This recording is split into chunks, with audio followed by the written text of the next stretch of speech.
Bismillahirrahmanirrahim. Assalamualaikum warahmatullahi wabarakatuh. Alhamdulillahirabbil alamin, wassalatu wassalamu ala asrafil anbiya'i wal mursalin wa ala alihi wa ashabihi ajma'in. Qala Allah Ta'ala fi kitabil karim, a'udzu billahi minasyaitonir rajim. Bismillahirrahmanirrahim. Ya ayyuhalladzina amanu hal adullukum ala tijaratin tunjikum min adzabin alim. Tu'minuna billahi wa rasulihi wa tujahiduna fi sabilillahi bi amwalikum wa anfusikum dzalikum khairul lakum in kuntum ta'lamun. Shadaqallahul azim. Bersyukur kita kepada Allah Subhanahu wa taala dalam keadaan dan kondisi bagaimanapun. Selanjutnya kita bersolawat kepada Nabi besar Muhammad sallallahu alaihi wasallam. Mudah-mudahan kita mendapatkan syafaat di hari kemudian. Amin ya rabbal alamin. Saudara-saudaraku, kaum muslimin dimanapun Anda berada, tidak begitu lama, dalam waktu yang sangat dekat, Ramadan, bulan yang kita nantikan, bulan penuh keampunan, bulan penuh rahmah, akan hadir di hadapan kita bersama. Kita menantikan dengan kerinduan, kita senang, kita berbahagia menyambut bulan suci Ramadan. Saudara-saudaraku sekalian yang dimuliakan Allah, seorang laki-laki yang bernama Ukasah pernah mendatangi Rasulullah pada saat ketika itu Rasulullah SAW sedang duduk bersama berkumpul dengan para sahabat. Lantas pada saat ketika itu Rasulullah SAW berdiri dan mengatakan,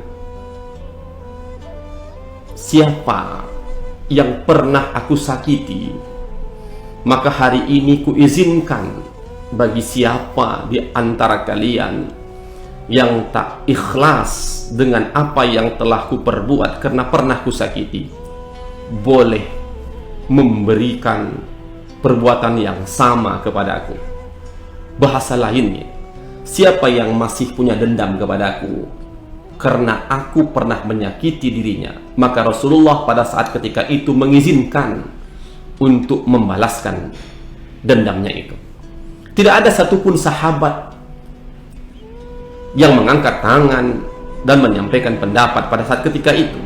Tapi ternyata seorang laki-laki yang datang, yang bernama Ukasah, menghampiri Rasul dan berkata, "Aku ya Rasul, aku pernah kau sakiti dan sampai hari ini kurasa tak bisa kuhilangkan rasa sakit yang pernah mengenai tubuhku."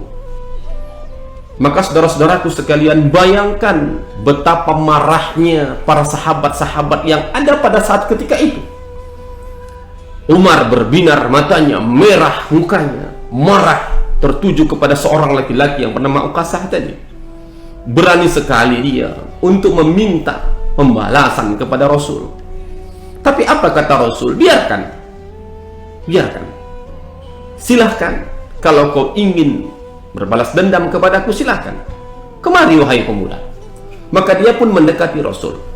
Maka Rasul bertanya, bagian tubuhmu yang mana yang pernah kusakiti? Laki-laki itu pun berkata, pundakku ya Rasul, pernah engkau lewat, ujung tongkatmu mengenai pundakku, dan sampai hari ini begitu sakit rasanya. Saudara-saudaraku dimanapun berada, pada saat ketika itu Rasulullah tidak lagi banyak bicara. Maka Rasulullah pun membalikkan badannya dan membukakan sedikit bajunya, dan dia berkata, wahai laki-laki, wahai pemuda, pukullah tubuhku, supaya apa yang kau rasakan dapat kurasakan, dan itu menjadi satu hal yang dapat memaafkan kesalahanku kepadamu. Semua orang yang hadir pada saat ketika itu merasa marah dengan perangai tingkah laku pemuda ini. Tapi apa yang terjadi? Kebalikannya adalah menjadikan peristiwa itu menjadi perbuatan dan kejadian yang begitu haru.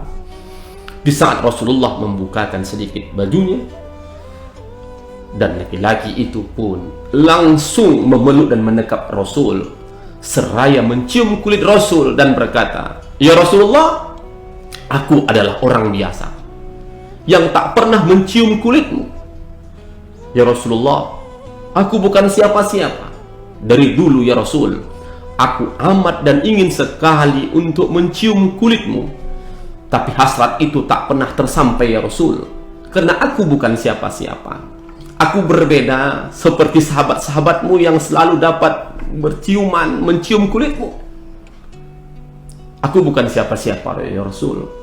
Dengan cara inilah ya Rasul, aku dapat mencium kulitmu. Tidak ada sedikit pun rasa di hatiku untuk berbalas dendam, membalaskan dendamku kepadamu. Tapi ini semata-mata hanya ingin mencium kulitmu ya Rasul." Sambil menangis Ukasah pun mencium kulit Nabi. Bayangkan saudara-saudaraku, dimanapun Anda berada, suasana yang tadinya mencekam karena melihat tingkah laku pemuda ini menjadi haru dan menitiskan air mata semuanya. Dan ini merupakan kejadian yang luar biasa. Dan saat ketika itu Rasulullah mengatakan, "Ukasah, aku berdoa Allah akan haramkan kulitmu tersentuh ke dalam api neraka." Subhanallah, luar biasa saudara-saudaraku sekalian. Ukasah, seorang laki-laki yang mencium kulit Nabi, Allah haramkan kulitnya tersentuh api neraka. Maka lantas bagaimana dengan kita?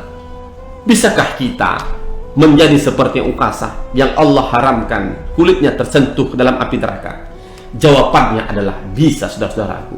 Bagaimana upaya kita untuk terhindar dari azab api neraka? Saudara-saudaraku sekalian, kita harus ingatkan satu hadis yang disampaikan oleh Rasulullah sallallahu alaihi wasallam, "Mamparikha bidukhuli Ramadan imanan wa ihtisaban haramallahu jasadahu 'alan niran." Siapa yang berbahagia menyambut bulan suci Ramadan, Allah akan haramkan jasadnya tersentuh ke dalam api neraka. Kita sambut Ramadan 1441 Hijriah dengan bahagia sukacita, dengan tersenyum manis, supaya Allah akan haramkan jasad kita tersentuh dalam api neraka. Ukasah, Allah haramkan jasadnya tersentuh dalam api neraka karena mencium kulit Nabi. Mudah-mudahan Allah akan mengharamkan tubuh kita masuk dalam api neraka karena berbahagia menyambut bulan suci Ramadan 1441 Hijriah. Demikian yang dapat saya sampaikan. Kepada Allah kami mohon ampun. Akhirul kalam, billahi taufiq wal hidayah. Wassalamualaikum warahmatullahi wabarakatuh.